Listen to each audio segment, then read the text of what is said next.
Hello, welcome back everyone.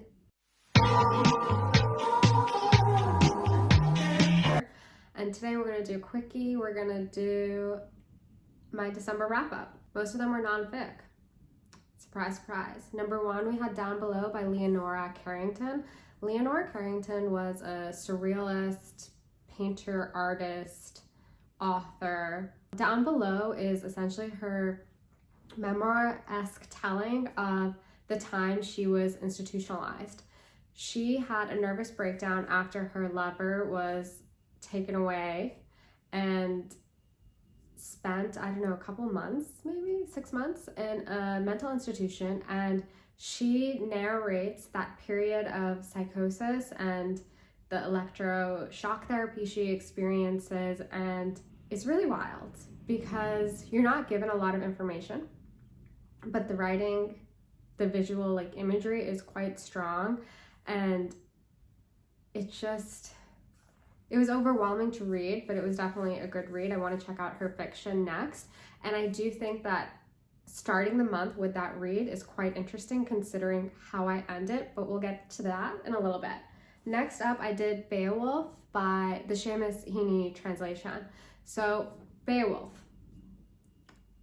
it's a long poem, but it's not that long. I thought it was going to be a lot longer. It's wicked short, and basically why this came about.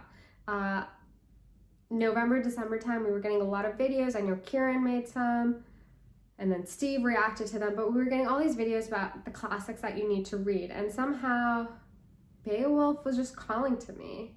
I had never read it before. This was my first time. Beowulf tells the story of our strong protagonist, Beowulf, who is a warrior who comes through to save this kingdom who are basically besieged by a dragon. This dragon comes through every single night and is killing off the people, and Beowulf is like, I am the strongest guy around, let me help you. And so he slays the dragon, but dragon has a mother, she gets mad, so then there's another battle, and then we basically see the evolution of Beowulf from the height of his power to the final act. And I think I really am glad I read it. I'm glad I picked that translation because it was really easy to get into the world and to hear the rhythm. There is a definite rhythm to this poem, and it's the kind of thing where you actually do want to read it out loud because you want to hit those beats. And I think that the prologue in the beginning where the translator describes his process of translating Beowulf. Basically, he tried it a while back, but he found the process too daunting. But it was only once he found the link between the Irish language and the old-time English that he was able to move forward. And I found that to be really fascinating and a great lens through which to read the poem. So there you go. Then I read The Invisibility Cloak by Ge Fei. This is good. I really liked it. It tells a story of a man who we're like in 90s China, and he is kind of under this predicament where he is a lonely guy. He's recently divorced, and his closest relationships are with his best friend and his sister. Now, as we move along in this plot, we kind of discover that both his best friend and sister don't actually have his best interests in mind. They're kind of duplicitous, evil. They want to screw him over, and he has such a unique point of view. There's like a sadness to this character. There's this interesting element of music because he happens to be occupationally, he's like a sound engineer, and he likes to make these really great systems for people who like to listen to classical music, and he is like a one-man freelancer going about town constructing these things for the rich and the elite. And this is a story where we see a transformation of like his journey, and I actually think it was really good. I liked it a lot. Very short, very powerful, well worth your read. We're going into the nonfiction section of this video. Cheapland, Colorado by Ted Conover. This Wowza. Ted Conover is someone who's published a couple of books. They're all basically nonfiction. He does investigative journalism. He really immerses himself in the world.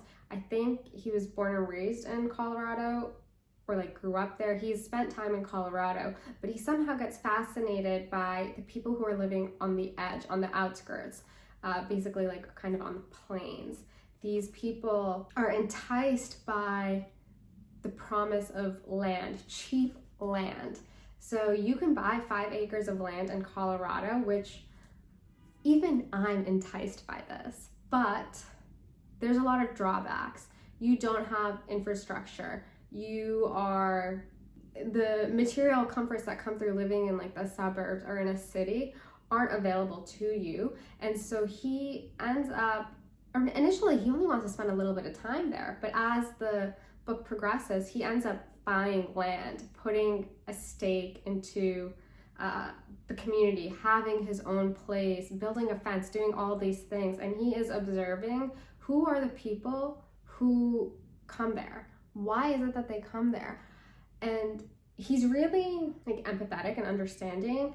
He gets into these people's stories. So we're learning about people who are, some of them are addicted to drugs. Some of them are running from the law. But then there also are people who, for example, there's this one character who was a veteran. He got a job working in the city as a chef, but because of layoffs, he was laid off, and he's also a caretaker for his elderly son who has a disability, and they end up sleeping in their van for a couple of weeks until he is able to, the only option he has is to go to the San Luis Valley and make it on his own. Our author combines like beautiful descriptions of landscape with these individual stories and also the history of the region.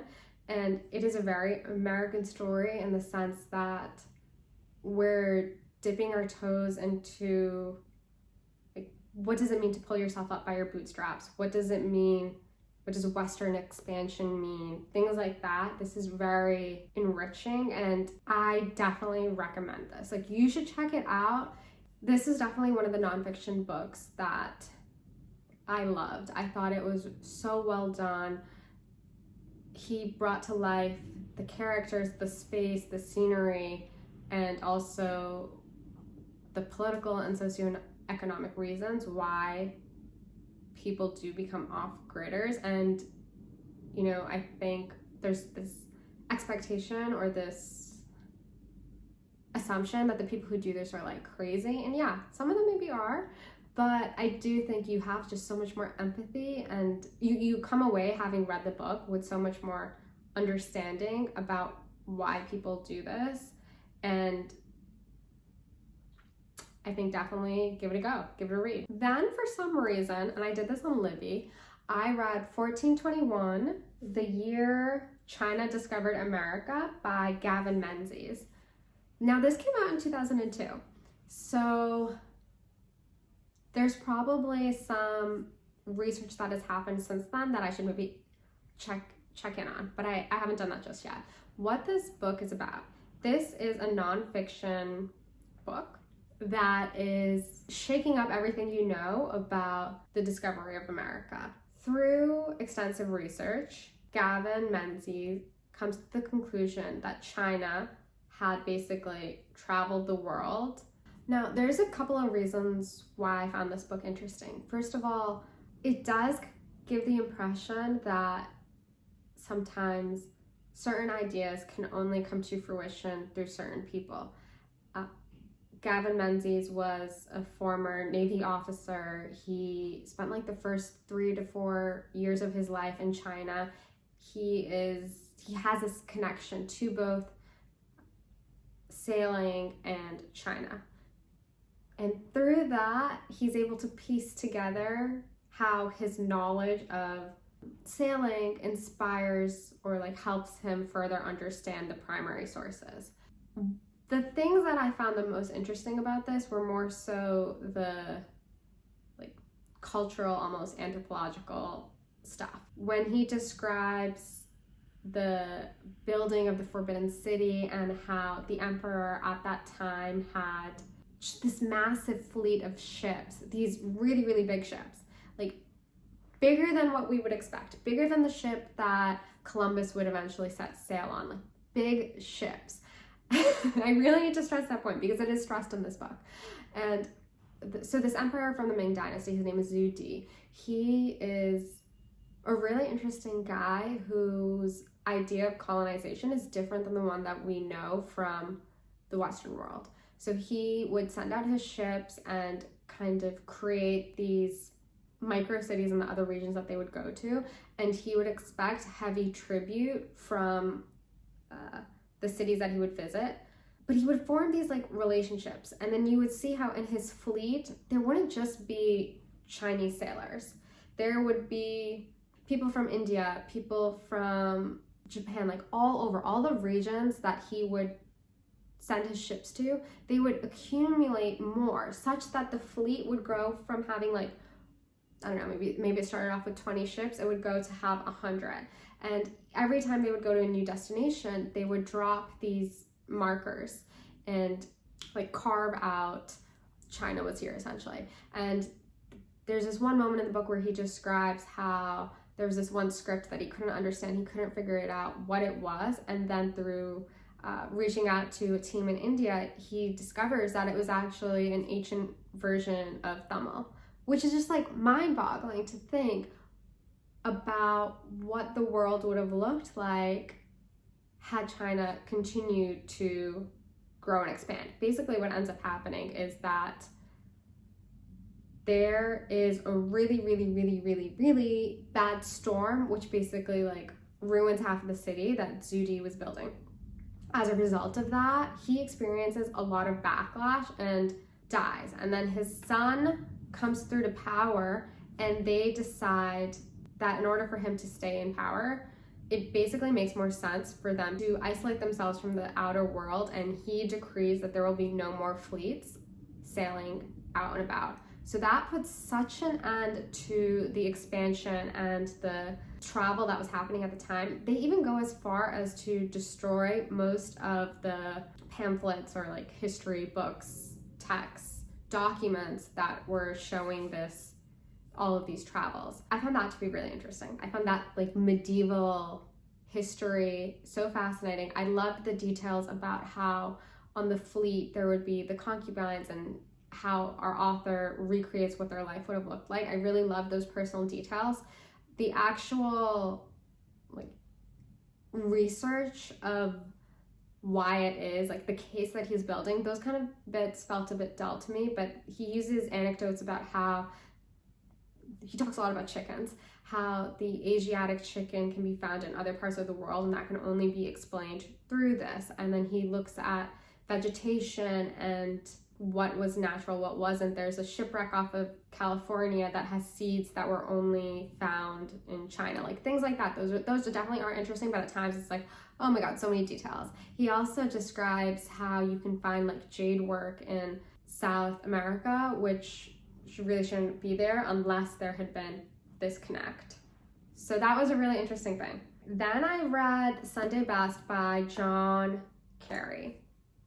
I don't think everyone needs to read this, but this was a collection of John Carey is a book reviewer, a collection of some of his best reviews almost. He kind of has gone back through his years of reviewing books to pull out some of his favorites or the ones that he liked the most to put together this collection. And I really liked reading this because I don't actually read a lot of book reviews.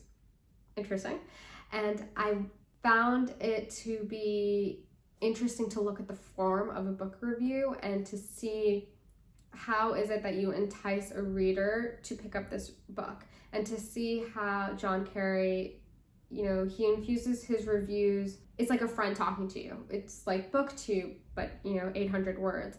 And it was really cool because I learned about a lot of different topics. He reads quite widely, and I came away from it being like, oh, there's certain books that I like want to check out because of him, but a lot of them were very like obscure. He shares his reading taste is just so varied. It was cool. It was fun.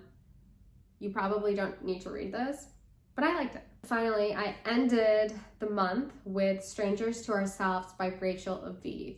This one was a doozy.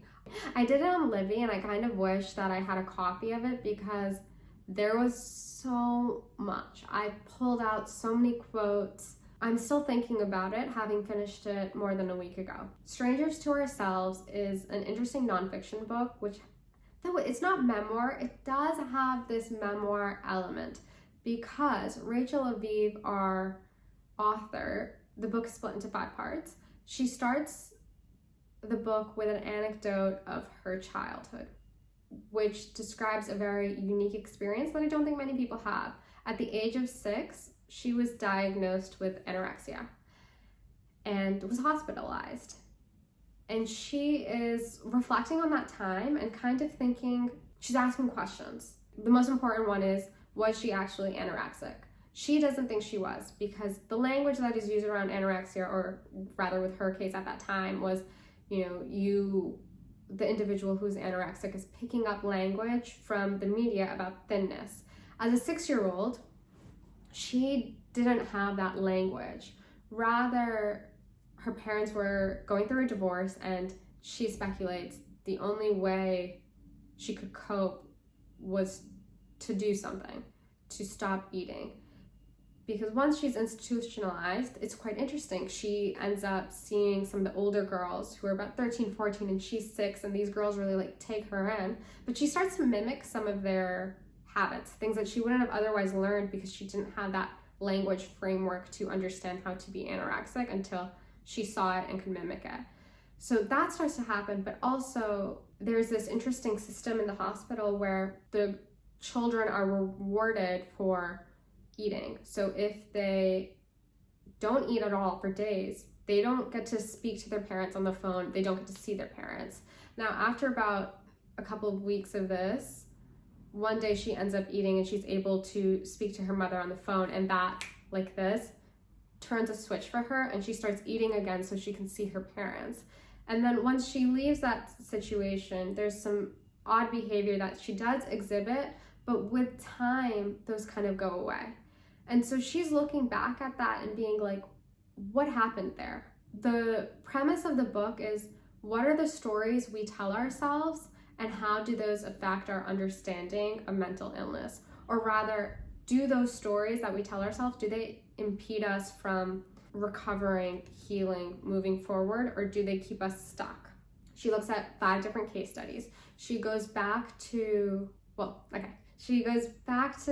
of the girls in the hospital that she had met, Hava, but she goes back to her towards the end. So she starts off with the story of Ray, and through Ray, she's looking at 1970s America. This is a man who was very successful, but then things start going wrong, and he ends up putting himself into an institution, a really, really famous one. There's a big law case that happens as a result of his time in the institution. So we get a historical understanding of the treatment of mental illness through the story of Ray. Ray is a white man who's one case study on how mental illness is treated.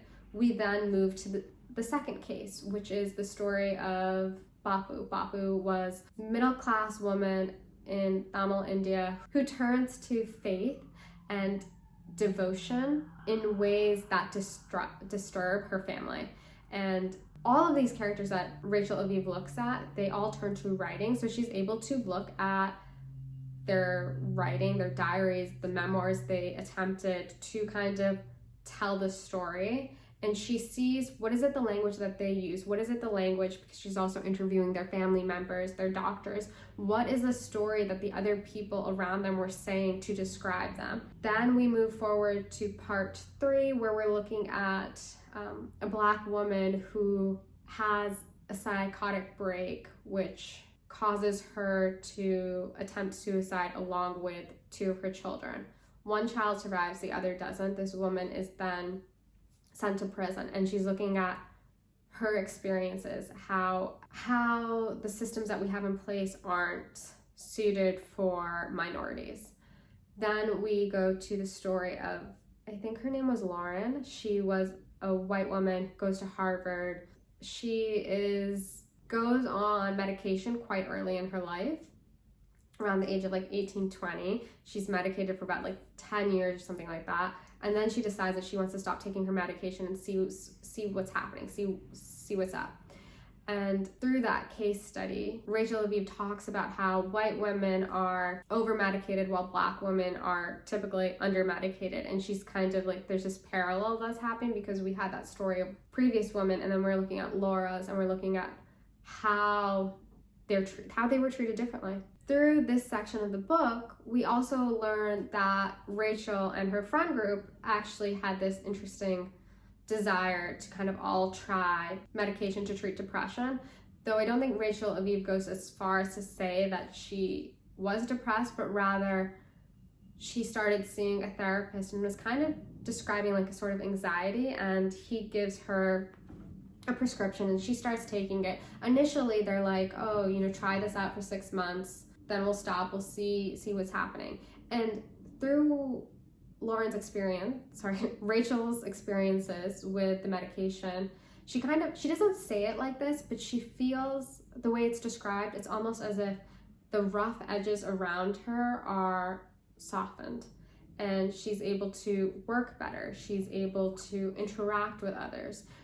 She is more free. She's dating her boyfriend of 3 years, and for the first time in 3 years, she dances in front of him in the kitchen in a very silly way. And he says to her, like, that's the silliest thing I've ever seen you do. And she's surprised by this because she's like, I've always thought I was so silly. And then she stops taking the medication for a little bit, and she experiences withdrawal symptoms. And then she decides to go back on it, and she discusses how, I don't know, it's just, there's so much to talk about in this book.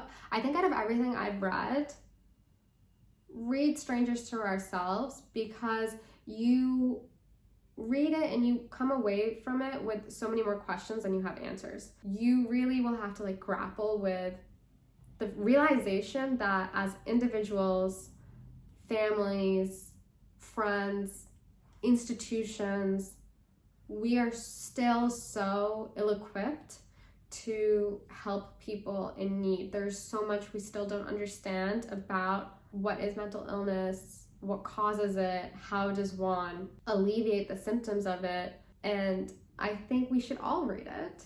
So, with that, I think I will wrap up this video. I would love to know if you've read any of these books. What did you read in December? What was your favorite book? And with that, thank you. I will see you guys later. Bye.